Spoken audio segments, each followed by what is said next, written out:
ఈ వీడియోలో మనము టెట్, డిఎస్సి మరియు రైల్వే ఎగ్జామ్స్ కావచ్చు, పోలీస్ ఎగ్జామ్స్ కావచ్చు, వారి సిలబస్లో భాగమైనటువంటి ఇంగ్లీష్ గ్రామర్కు సంబంధించి యాడ్జెక్టివ్స్ అనేటువంటి టాపిక్ గురించి నేర్చుకోబోతున్నాం. అంటే ఈ టాపిక్ మీద బిట్ వచ్చినప్పుడు మన గ్రామర్ రూల్స్ తోటి సంబంధం లేకుండా, అంటే వాటిని నేర్చుకోకుండా డైరెక్ట్ ఆన్సర్ ఎలా పెట్టాలి అనేటువంటిది నేర్చుకోబోతున్నాం. సో మొదట ఒక బిట్ చూద్దాము. The beautiful girl own the prize, identify the adjective. So ఈ సెంటెన్స్లో యాడ్జెక్టివ్ ఎక్కడుందో ఐడెంటిఫై చేయమంటున్నాడు. రైట్. సో ఆప్షన్ చూద్దాము. Girl, own, beautiful, prize. So ఇక్కడ ఆన్సర్ వచ్చేసి బ్యూటిఫుల్ అవుతుంది. ఎందుకంటే యాడ్జెక్టివ్ అనేటువంటిది ఇక్కడ నేను లాజిక్లో మెన్షన్ చేశాను కదా, క్వాలిటీని తెలియచేసేటువంటిది. ఓకే, నౌన్ యొక్క క్వాలిటీని తెలియచేసేటువంటి. సో నౌన్ యొక్క అంటే ఇక్కడ క్వాలిటీని తెలియచేసేటువంటి పదం ఏంటిది? బ్యూటిఫుల్. సో అటువంటి ఇంకొన్ని పదాలు కూడా ఇక్కడ చూడండి. Beautiful, ugly, tall, short, big, small, good, bad, young, old, clean, dirty. So ఇవన్నీ కూడా క్వాలిటీని తెలియచేసేటువంటి పదాలు. కాబట్టి క్వాలిటీని తెలియచేసేటువంటిది ఏమవుతుంది? యాడ్జెక్టివ్ అవుతుంది. అది ఎలా? బ్యూటిఫుల్ కావచ్చు, అగ్లీ కావచ్చు, టాల్ కావచ్చు, షార్ట్ కావచ్చు, అటువంటి. సో మనం క్వశ్చన్ ఏం వేసుకోవాలంటే వాట్ కైండ్, ఏ రకమైనది, ఏ రకమైన క్వాలిటీని కలిగి ఉన్నది. రైట్. సో వాటి మీద మనం ఎక్కువ బిట్స్ ప్రాక్టీస్ చేస్తే ఈజీగా మనకు అర్థమైపోతుంది. రైట్. నెక్స్ట్ ఇంకొకటి చూద్దాం. క్వాంటిటీని తెలియచేసేటువంటి పదం. క్వాంటిటీని తెలియచేసేటువంటి పదాలన్నీ కూడా యాడ్జెక్టివ్ అవుతాయి. ఎలా అంటే some, much, little, a little, enough, plenty of, a lot of, ఇంకా చాలా పదాలు ఉంటాయి. సో అవన్నీ కూడా యాడ్జెక్టివ్ అవుతాయి. Adjective of quantity. సో దీన్ని ఎలా క్వశ్చన్ చేసుకోవాలంటే ఎంత అని క్వశ్చన్ చేసుకోవాలి. How much. నెక్స్ట్ నంబర్ను తెలియచేసేటువంటి పదాలు. 1, 2, 3, ఫస్ట్, సెకండ్. ఓకే, ఈ విధంగా order. Many, few, several, all, both, each, every. So ఈ విధంగా నంబర్ను తెలియచేసేటువంటి పదాలన్నీ కూడా యాడ్జెక్టివ్ అవుతాయి. అవి హౌ మెనీ అని క్వశ్చన్ చేసుకుంటే మనకు ఆన్సర్ వచ్చేస్తుంది. రైట్. తర్వాత డెమాన్స్ట్రేటివ్ యాడ్జెక్టివ్ అంటే this, that, these, those, such. So ఈ పదాలన్నీ కూడా ఏమవుతాయంటే యాడ్జెక్టివ్ అవుతాయి. రైట్. ఇవి ఏంటి? డెమాన్స్ట్రేట్ చేస్తాయి. రైట్. ఇవి ప్రొనౌన్లలో కూడా ఉంటాయి, గుర్తుపెట్టుకోండి. కాకపోతే వాటి ఉపయోగాన్ని బట్టి సెంటెన్స్లో వాటిని ఎలా ఉపయోగించారు అనేటువంటిది ఇంపార్టెంట్. రైట్. సో వీటి మీద ఇప్పుడు మనం బిట్స్ను ప్రాక్టీస్ చేద్దాము.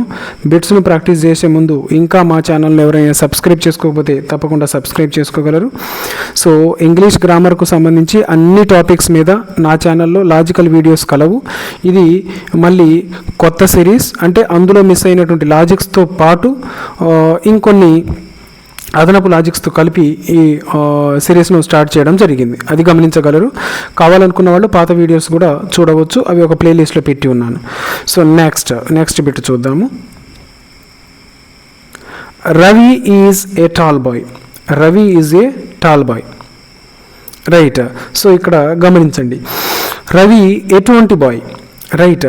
So what kind of boy Ravi is? Ravi is tall boy. So ఇందులో యాడ్జెక్టివ్ ఏది? Ravi, tall, boy, is. So ఎటువంటి బాయ్ అతను? టాల్. సో ఇందులో టాల్ అనేటువంటిది ఏమవుతుంది? యాడ్జెక్టివ్ అవుతుంది. సో లాజిక్ తెలిస్తే ఇంత ఈజీగా మనం ఆన్సర్ టిక్ చేయొచ్చు. Next she has much patience. ఇందులో ఐడెంటిఫై చేయమంటున్నాడు యాడ్జెక్టివ్. ఆమెకు చాలా పేషెన్స్ ఉంది. ఓకే, చాలా అంటే మనం క్వశ్చన్ చేయాల్సింది ఏంటిది? ఎంత అని క్వశ్చన్ చేసుకోవాలి. ఎంత పేషెన్స్ ఉంది అని క్వశ్చన్ చేస్తే వచ్చే ఆన్సరే మనకు యాడ్జెక్టివ్ అవుతుంది. సో ఒకసారి ఆప్షన్స్ చూద్దాం. She has patience much. So ఆమెకు ఎంత పేషెన్స్ ఉంది? చాలా. చాలా అని తెలియచేసే పదం ఏంటిది? మచ్. సో ఆన్సర్ ఏమవుతుంది ఇక్కడ? మచ్ అనేటువంటిది యాడ్జెక్టివ్ అవుతుంది. రైట్.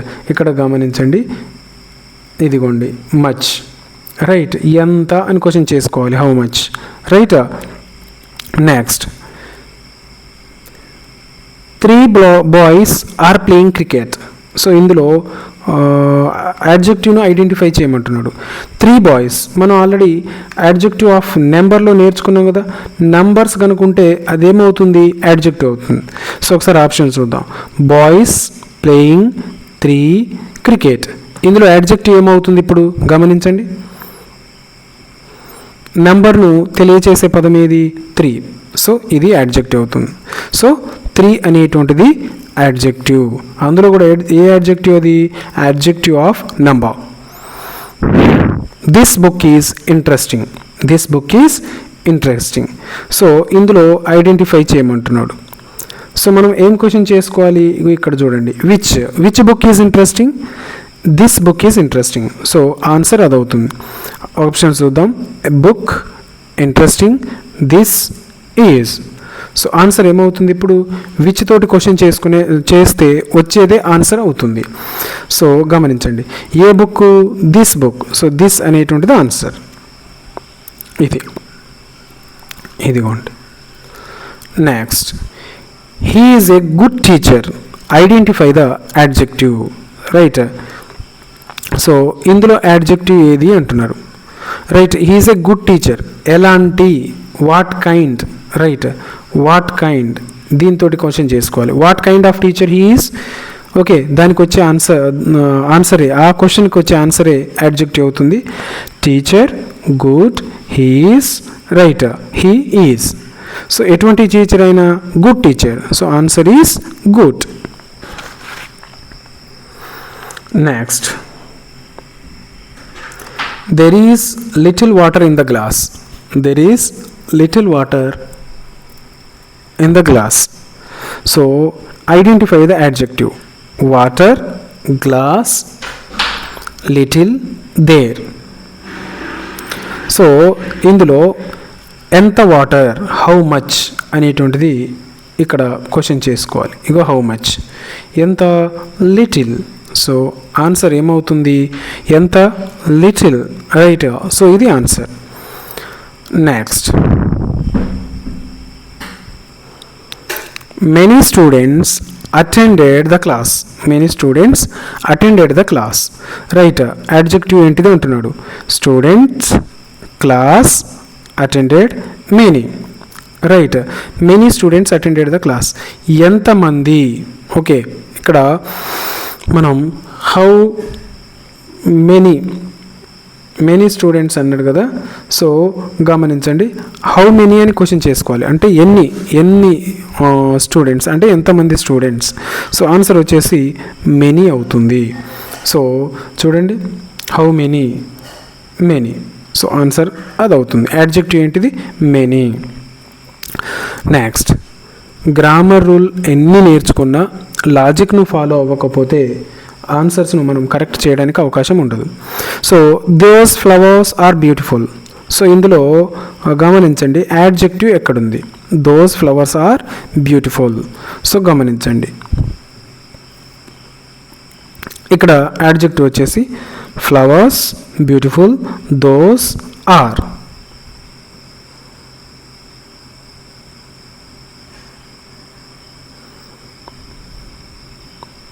ఇక్కడ రెండు యాడ్జెక్టివ్స్ ఉన్నాయి. Those adjective, beautiful adjective. So answer వచ్చేసి దోస్ బ్యూటిఫుల్. గమనించండి, those beautiful. Next, she bought a new dress. She bought a new dress. Bought, dress, new, she. Okay, ఆమె ఎటువంటి డ్రెస్ కొన్నది. ఎటువంటి, వాట్ కైండ్. ఎటువంటి డ్రెస్ కొన్నది, new dress కొన్నది. So answer ఏమవుతుంది, న్యూ అనేటువంటిది adjective. I have some money. I have some money. Money, have, some, I. నా దగ్గర కొంత డబ్బు ఉంది. సో ఇక్కడ హౌ మచ్ అని క్వశ్చన్ చేసుకోవాలి. ఎంత డబ్బు ఉంది నీ దగ్గర. అప్పుడు దానికి వచ్చే ఆన్సర్ ఏంటిది, సమ్. సో ఆన్సర్ ఏమవుతుంది మనకు, సమ్ అనేటువంటిది ఆన్సర్ అవుతుంది. సో అది అడ్జెక్టివ్ అవుతుంది. 5 apples are on the table. 5 apples are on the table. Apples, table, 5 are. ఇందులో యాడ్జెక్టివ్ ఏది? ఓకే, ఇక్కడ నంబర్ తోటి ఇచ్చాడు మనకు. రైట్, నంబర్ ఉంటే ఏమనుకున్నాం మనము? యాడ్జెక్టివ్ అనుకున్నాము. సో నంబర్ ఎందులో ఉంది ఇక్కడ? 5. సో 5 అనేటువంటిది adjective. He lives in a big house. అతను ఒక పెద్ద హౌస్లో ఉంటున్నాడు. రైట్, సో ఇక్కడ క్వశ్చన్ ఎటువంటిదంటే వాట్ కైండ్ ఆఫ్ హౌస్, ఎటువంటి హౌస్ అది? ఓకే, దానికి వచ్చే ఆన్సర్ ఆ ప్రశ్నకు వచ్చే ఆన్సర్ యాడ్జెక్టివ్ అవుతుంది. Lives, house, big, he.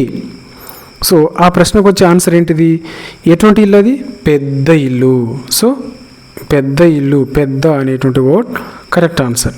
So big అనేటువంటిది కరెక్ట్ ఆన్సర్ అవుతుంది. Every student received a book. Every students received a book. ఇందులో యాడ్జెక్టివ్ ఏది అంటున్నాడు? Every student received a book. ప్రతి స్టూడెంట్ బుక్ను రిసీవ్ చేసుకున్నాడు అని అంటున్నాడు. రైట్, సో గమనించండి, ఎవ్రీ అనేటువంటిది ఎన్ని అని క్వశ్చన్ చేసుకోవాలి. Okay, right, student, book, received, every. So ఇక్కడ అలా ఇక గమనించండి, ఎక్కడుంది అది? ఎవ్రీ, ఇదిగోండి. హౌ మెనీ అని క్వశ్చన్ చేసుకోవాలి. ఎన్ని అంటే అటువంటి తెలియజేసేటువంటి పదాలు, నెంబర్ను తెలియజేసేటువంటి పదాలు. సో ఎవ్రీ అనేటువంటిది యాడ్జెక్టివ్ అవుతుంది.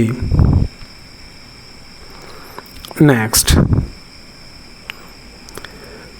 This is enough food for every one.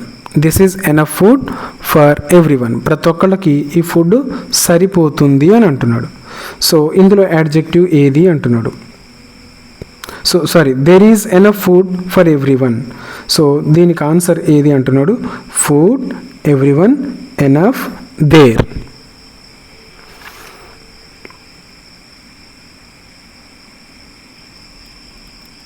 Answer గమనించండి.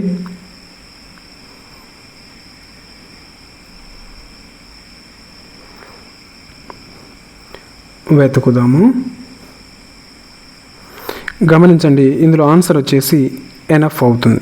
ప్రతి ఒక్కరికి సరిపోయినంత, హౌ మచ్ అనే దానితో కొంచెం చేసుకోవాలి. క్వాంటిటీని తెలియజేసేటువంటి పదం సరిపడా, సరిపోయినంత అనేటువంటిది. సో ఎనఫ్ అనేటువంటిది ఇక్కడ యాడ్జెక్టివ్ అవుతుంది. So these flowers are fresh. These flowers are fresh. So ఒకసారి యాడ్జెక్టివ్ ఏది? Fresh, flowers, these are. ఇందులో ఆన్సర్ ఏమవుతుంది? దీస్ అనేటువంటిది ఆన్సర్ అవుతుంది. ఏ ఫ్లవర్స్? ఈ flowers. Right. He has a clean room. He has a clean room. ఇందులో adjective ఏది? Room, has, clean, he.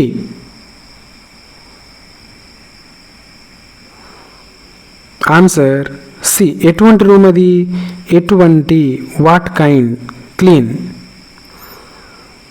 ఇదిగోండి ఇక్కడ వాట్ కైండ్, ఎలా ఉందట రూము?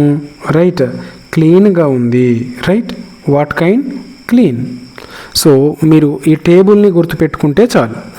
సో ఈ పీడిఎఫ్ కావాలి అనుకున్న వాళ్ళు పీడిఎఫ్ లింక్ అని కామెంట్ చేయండి. తప్పకుండా నేను పీడిఎఫ్ను ప్రొవైడ్ చేస్తాను. ఇంకా మా ఛానల్ను సబ్స్క్రైబ్ చేసుకోకపోతే తప్పకుండా సబ్స్క్రైబ్ చేయండి. మీ ఫ్రెండ్స్ తోటి షేర్ చేయండి. వీడియోను లైక్ చేయగలరు. Right. Next, several people visited the museum. Several people visited the museum. So adjective ఏది? people, visited, museum, several. Answer ఏమవుతుంది? ఎంతమంది. అప్పుడు ఆన్సర్ వచ్చేటువంటిది ఎంత? సెవరల్, చాలామంది. సో ఆన్సర్ వచ్చేసి సెవరల్ అనేటువంటిది ఆన్సర్ అవుతుంది. She is a young women. She is a young women. So ఇందులో యాడ్జెక్టివ్ ఇది. Women, young, she is. ఎటువంటి ఉమెన్? సో ఇక్కడ క్వశ్చన్ ఎలా చేసుకోవాలి మనం అంటే వాట్ కైండ్ అని క్వశ్చన్ చేసుకోవాలి. ఎటువంటి ఆమె అంటే యంగ్. సో ఆన్సర్ యంగ్ అవుతుంది. The boys are intelligent. The boys are intelligents. Boys intelligent, both are. Boys ఎటువంటి వారు, రైట్, అంటే సేమ్, వాట్ కైండ్. సో ఎటువంటి వాళ్ళు, ఇంటెలిజెంట్. సో ఆన్సర్ ఇంటెలిజెంట్ అవుతుంది. సో ఇవి ఈ అంశానికి సంబంధించినటువంటి లాజిక్స్ మరియు ప్రాక్టీస్ బిట్స్. సో ఇంకా చాలా బిట్స్ కలవు. ఈ బిట్స్ను మీరు ఈ పీడిఎఫ్ను డౌన్లోడ్ చేసుకొని ప్రాక్టీస్ చేసుకోగలరు. సో ఇంకా మా ఛానల్ను సబ్స్క్రైబ్ చేసుకోకపోతే తప్పకుండా సబ్స్క్రైబ్ చేసుకోండి. మీ ఫ్రెండ్స్ తోటి షేర్ చేయండి. వీడియోను లైక్ చేయగలరు. Right, thank you so much.